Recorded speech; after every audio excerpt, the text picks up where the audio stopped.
정신분석학에서는 크게 두 가지의 가설이 이론의 중추를 이루고 있다. 정신분석학에서의 가설. 그중 하나는 모든 정신은 물리적 세계와 마찬가지로 우연적인 게 아니고 요렇게 괄호 원인이 있다라는 심적 결정론. 모든 정신 활동은 원인이 있다는 심적 결정론.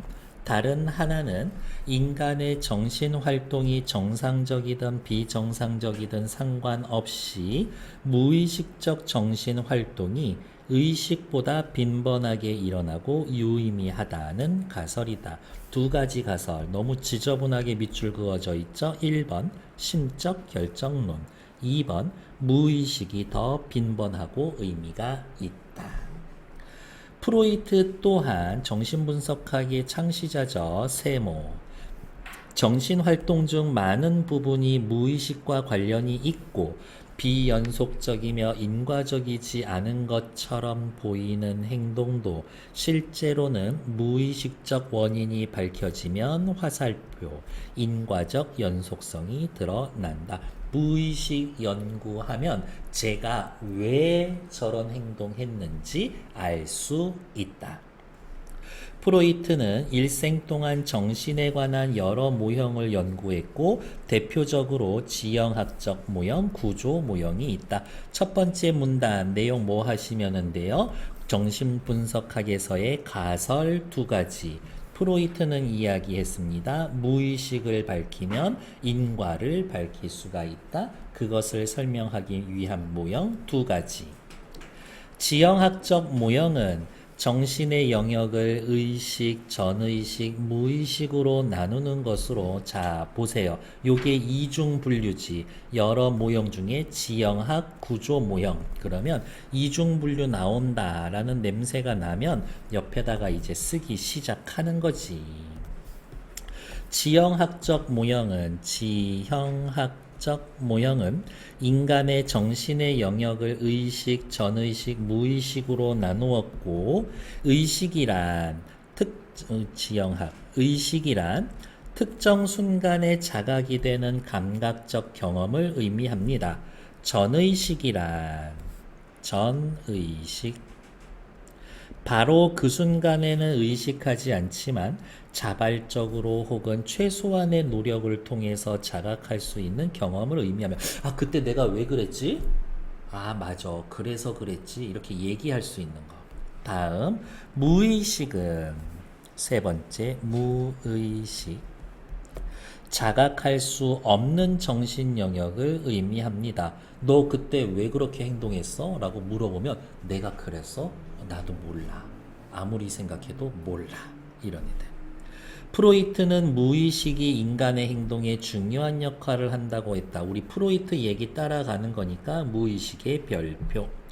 구조 모형은 원초와 자아, 초자아라는 서로 상호작용하는 세 가지 구조로 구조 모형은 원초아,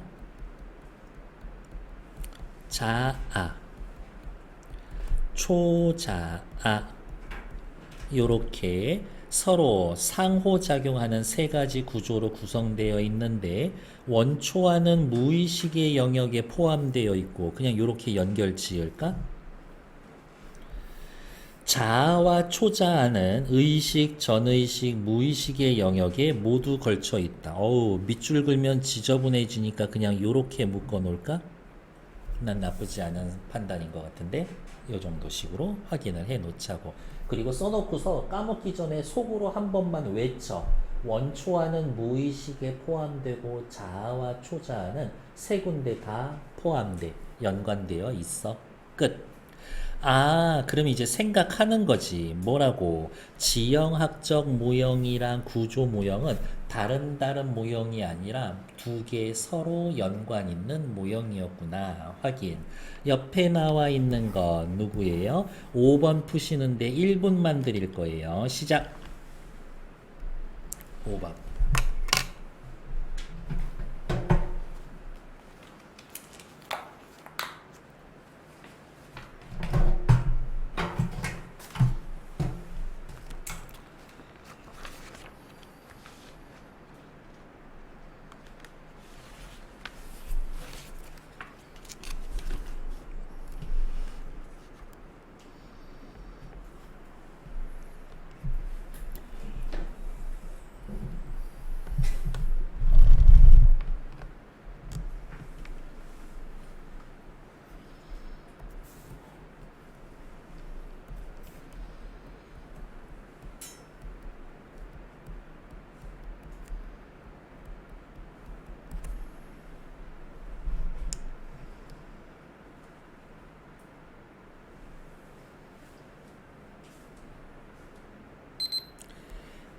기억. 지형학적 모형은 뭐로 나눴어요? 의식, 전의식, 무의식으로 나눴는데 의식, 전의식, 전의식, 무의식 이렇게 나눠놨는데 의식할 수 있냐? 조금만 신경 써도 되냐? 의식 안 되는데 자각 안 되는데 세 가지로 나누었다. 맞는 얘기. 니은은 누구예요? 구조모형, 원초와 자아, 초자와 세 개가 서로 영향을 미치는 세 개의 정신구조. 서로 영향을 미친다는 얘기가 있었나? 있었던 것 같은데 여기 구조모형은 서로 상호작용하는 이라고 해놨으니까 2번 맞는 얘기. 3번 기억에서 말하는 의식에는 니은에서 말하는 자아, 초자아 포함되어 있다. 그럼 옆으로 올까요? 의식에는 자아, 초자아 포함되어 있다. 맞는 말이지. 다음 4번 니은은 기억에서 다룬 영역에서 벗어난 새로운 정신 영역을 발견하여 포함하고 있다. 거짓말. 니은은 기억에 한 군데만 포함되던 세 군데다만 포함되든 포함되는 거지 아예 영역을 벗어난 새로운 영역 아니지. 4번 틀리죠. 기억과 니은은 모두 인간의 영역 중 자각할 수 없는 부분 어디 무의식을 연구 대상으로 삼고 있습니다. 오케이 좋아. 다시 이제 앞으로 넘어오죠. 계속 봅시다. 세 번째 이제 좀 자세히 얘기할 건가 봐요. 원초와는 태어날 때부터 존재하는 구조로서 원시적이고 합리적인 통제가 어려워. 예를 들면 뭐 있겠어요? 식욕, 성욕, 수면욕 이런 거 얘기하겠지. 충동의 즉각적인 만족과 긴장의 즉각적인 방출을 추구합니다. 쉽게 이야기하면 나 부족하고 불편한 거 당장 해소할 거야. 원초화가 작동해. 원초화는 무조건적 쾌락을 추구하는 쾌락 원칙을 따르므로 우와 이게 너무 무서운데 자신과 타인의 안위에는 관심이 없다. 내가 이 욕망을 충족함으로써 내가 파괴되든 남이 파괴되든 신경 쓰지 않겠다는 거네. 자아는 원초와의 욕구를 외부 세계의 제약을 고려하면서 충족시키려고 하는 합리적이고 현실지향적인 거다. 너 배고파? 먹고 싶어? 빵집에 빵 훔치고 싶지? 근데 그거 안 돼. 참아. 눌러주는 애야. 자아는 적당한 대상과 방법을 발견할 때까지 본능적 충동의 충족을 지연시키는 현실의 원칙을 따른다. 너 저 빵 먹고 싶어? 배고파? 배고픔. 없애고 싶지? 먹고 싶지? 기다려. 주머니 뒤져. 돈 있어? 있어. 그럼 가서 사 먹어. 얘기해 주는 거지. 초자아는 마지막에 발달하는 구조로서 원초와 자아, 초자아는 발달 순서가 있구나. 그럼 옆에다가 슬쩍 요 정도 순서 있음. 마지막에 발달하는 구조로서 사회의 규범과 윤리 체계가 내면화된 거야. 이미 저걸 받아들여야 한다라고 내가 스스로 생각하고 있어. 태어날 때에는 존재하지 않는다. 뭐와는 달리 원초화와는 달리. 어떤 때에는 부모의 기대와 생각이 주로 초자아에 반영이 되지만 요게 영향을 끼치네. 아이의 사회적 세계가 학교 또래 집단으로 확장이 되면서 이들 집단의 가치관을 흡수하며 초자아는 확장이 된다. 또래 집단의 영향을 받는군. 요것도 눈에 좀 띄는데 초자아는 확장돼. 얘는 고정되어 있는 거 아니구나. 변화할 수 있는 거군. 초자아는 사회적 양심이 개인에 반영된 것으로 사회적 양심, 화살표, 개인, 도덕 원칙을 따른다. 초자아가 수립이 되면 자아의 임무는 더욱 복잡해진다. 초자아가 발달하면 자아는 노는 게 아니라 얘가 더 바빠진대. 왜? 자아는 원초와의 욕구를 충족시키는데 외적 현실, 돈이 있냐 없냐도 따져야 하고 초자아가 제시하는 도덕 원칙까지 고려해야 하는 것이다. 네 번째, 세 구조는 세 구조 뭐 원초아, 자아, 초자아 균형을 이루면서 존재하는데 일단 정지. 그 얘기 해드려야지. 원초와 설명 요만큼, 자아 요만큼, 초자아 설명 엄청 많죠. 그러면 이 셋 중에 얘한테 조금 신경을 써줘야 되겠구나라고 또 생각은 해두자. 다음. 세계가 균형을 이루면서 존재하는데 대충 봤을 때는 원초가 없어도 될 것 같은데요. 아니야, 필요하지. 자고 싶고 먹고 싶고 이런 욕구가 없으면 애 금방 죽을걸? 원초와의 충동이나 초자아의 경직성 혹은 외부 스트레스가 자아를 방해함으로써 합리적으로 사고하고 문제를 해결하는 걸 방해할 수가 있다. 이 세 개가 얽혀버리면 자아가 제대로 활동을 못해. 옆에다가 간단하게 쓸까? 자아가 어디가 있냐? 자아가 제대로 기능하지 못해. 이렇게 원초와 자아, 초자가의 균형이 무너질 위험이 있을 때 자아는 불안을 느낀다. 이러다 나 사라지고 붕괴하는 거 아니야? 인간은 이러한 불안으로부터 자기를 보호하기 위한 행동인 방어 기제를 사용한다. 단어 뜻이죠? 이러한 불안, 어떠한 불안? 자기가 무너질, 균형이 무너질 것 같다라는 불안. 방어 기제 중 억압은 이라고 했으니까 앞으로는 방어 기제 여러 가지 설명할 건가 보다. 억압은 용납될 수 없는 충동과 나쁜 기억을 의식으로부터 배제하는 것이다. 스물스물 기어오르는 어린 시절의 충격적인 기억을 억누르는 거야. 그 결과 개인은 불안을 유발하는 갈등을 의식하지 못하거나 고통스러운 사건을 기억하지 못하게 된다. 프로이트는 억압된 기억과 충동은 눌려져 있는 거지 여전히 무의식 속에 남아있기 때문에 이들이 의식으로 들어오는 것을 막기 위해 많은 정신적 에너지가 소요된다라고 이야기를 했습니다. 무의식의 세계에 살고 있는 억압된 기억과 여러 가지 충동을 스물스물 기어 올라서 의식의 세계로 넘어오고 싶어 하는데 이게 의식의 세계로 넘어오면 원초와 자아, 초자와의 균형이 깨질 수 있으니까 자아가 이렇게 얘네들을 억누르는데 이게 에너지를 나도 모르게 많이 쓰고 있다라는 거지.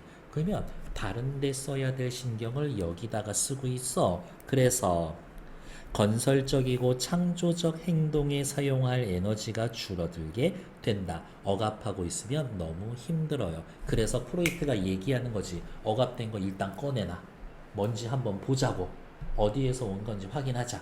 별건지 아닌지 한번 확인해 보자고 해서 무의식에 있는 걸 끌어내려고 하는 거지. 무엇을 통해서? 꿈을 통해서. 다음 투사는 방어기제 1 억압, 방어기제 2 투사. 개인이 용납할 수 없는 사고, 감정, 행동의 원인을 다른 사람이나 환경으로부터 찾는 것이다. 전위는 떠넘기는 거예요. 이렇게. 저기 그런 생각하면 안 되지만 길거리 지나가는 저 사람을 해치고 싶어.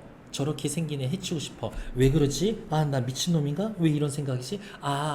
나 어릴 때 저렇게 생긴 애한테 학대당한 적이 있어. 복수하고 싶어. 저 자식이 저렇게 생긴 게 제 잘못이야. 나를 어릴 때 학대했었던 그 자식이 잘못이야. 라고 떠넘기는 거지. 그게 투사. 전위는 본능적 충동을 위협적인 대상에서 덜 위협적인 대상으로 바꾸어 표현하는 것이다. 타인에 대한 적대적 충동, 저 자식 죽여버리고 싶어. 자기 자신에게 전이되어서 우울증과 자기 비하를 낳는 것이다. 회사의 김 부장이 나를 맨날 너무 괴롭히고 못 살기고 맨날 야근을 시켜. 저 자식 죽여버릴 거야. 라고 생각하는데 그럴 수는 없을 것 같다. 내가 일을 잘못해서 그렇지 뭐. 아유, 내가 들떨어져서 그렇지. 그게 더 안전하거든. 합리화는 3, 4. 원하는 목표를 달성하지 못했을 경우 그에 대하여 그럴듯한 이유나 변명을 통해 자신의 실패를 정당화하여 자존감을 보호하려는 방어 기제입니다. 아, 오늘 시험 못 봤어. 왜 그렇지? 잠을 못 자서 그렇지. 왜 잠을 제대로 못 잤을까? 사실은 낮잠 자서 그런 건데. 밖에 오토바이가 너무 시끄럽더라고. 합리화. 반동 형성은 5번째, 금지된 욕구나 충동이 드러나는 것에 대한 불안을 억제하기 위해 그 반대의 사고나 행동을 표출하는 것이다. 가끔 보면 너무 선량하게 생겨서 어린아이를 보호해줘야 할 것 같은 고아원 원장이 걔네들을 물리적, 성적으로 학대하는 사건들이 있거든. 자기의 그런 걸 숨기기 위해서 겉으로 착한 척, 이렇게 하면은 나에게 그런 충동이 없어지지 않을까? 라고 해서 아동들을 보살피는데 그걸 이겨내지 못했던 애들이 그렇게 되는 거지. 다음, 승화는 이런 얘기 많이 들어봤죠. 예술적으로 승화한다고 할 때 승화. 사회적으로 허용될 수 없는 충동을 사회적으로 허용되는 사고와 행동으로 전환하는 것이다. 나 사람을 죽이고 싶어, 불지르고 싶어. 아, 많은 사람들이 보는 앞에서 목매달아서 죽고 싶어. 이거 사회적으로 용납되지 않는 거거든. 저 사람을 해치고 싶어. 승화는 충동의 표현을 인위적으로 억제하지 않고 충동의 목표와 대상을 사회적으로 허용되는 형태로 변화시켜. 예를 들면 음악, 미술, 문학으로. 건강하고 건설적인 겁니다. 프로이트는 정리해 줄 건가 봐요. 사람들이 어느 정도 방어 기제를 사용하는 건 자연스럽지만 과도하게 방어 기제에 의존하면 정신적 문제가 발생합니다. 그러니까 그거 끄집어내서 풀어낼 수 있는 방법을 찾아봅시다. 얘기하는 거죠. 4, 6, 7 세 문제에 4분 드릴 거예요. 시작! 4번의 정답은 4번. 자아는 원초와를 통제하며 괜찮아. 원초와의 욕구가 외부 세계에서 충족되지 않도록 아니여 합리적으로 충족시키려고 조건 따져서 기다려. 너 먹게 해줄게. 그 전에 너 지갑에 돈 있는지 좀 확인하라고. 있으면 먹어도 된다니까? 라고 얘기해 주는 애지. 그래서 틀린 건 4번. 5번 문제 아까 확인했고요. 다음에 6번 보러 갈게요. 어느 날 학생인 갑이 식사 시간에 자기도 모르게 무의식적으로 대중들에게 거의 알려지지 않은 오페라 곡을 흥얼거리고 있었다.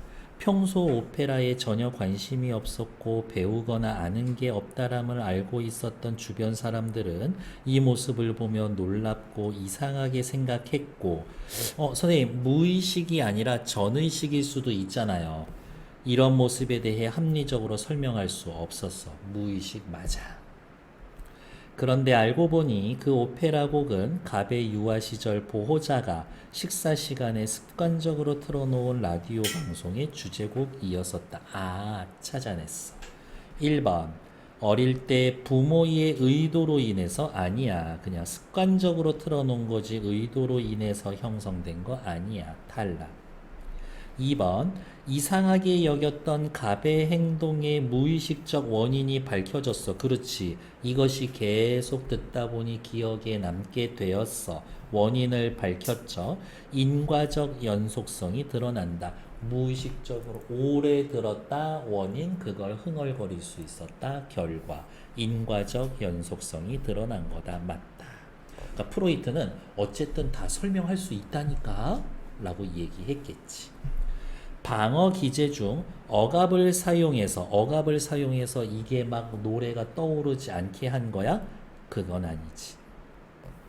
갑이 오페라 곡을 흥얼거리는 것은 자아의 작용 때문이며 자아는 뭐였었지? 뭔가의 욕구를 현실에서 충족시킬 수 있도록 도와주는 앤데 이렇게 노래를 부른다고 욕구가 뭔가 충족이 되는 거야? 그거는 아니야. 4번 탈락. 합리적 통제가 어려운 원초와의 작용으로 인해 좋아. 전의식을 통해 오페라를 흥얼거리는 행동으로 긴장의 즉각적인 방출이 일어났다. 뭐 그렇다고 칩시다. 전의식, 옆에 전의식 뭐 나왔지? 바로 그 순간엔 의식되지 않지만 자발적으로 최소한의 노력을 통해 자각할 수 있는 경험이라고 했지만 여기 아무리 생각해봐도 설명을 할 수가 없었어. 생각해도 떠올릴 수 없었지. 전의식을 통한 거 아니야. 5번 탈락. 정답은 2번. 그런 식으로.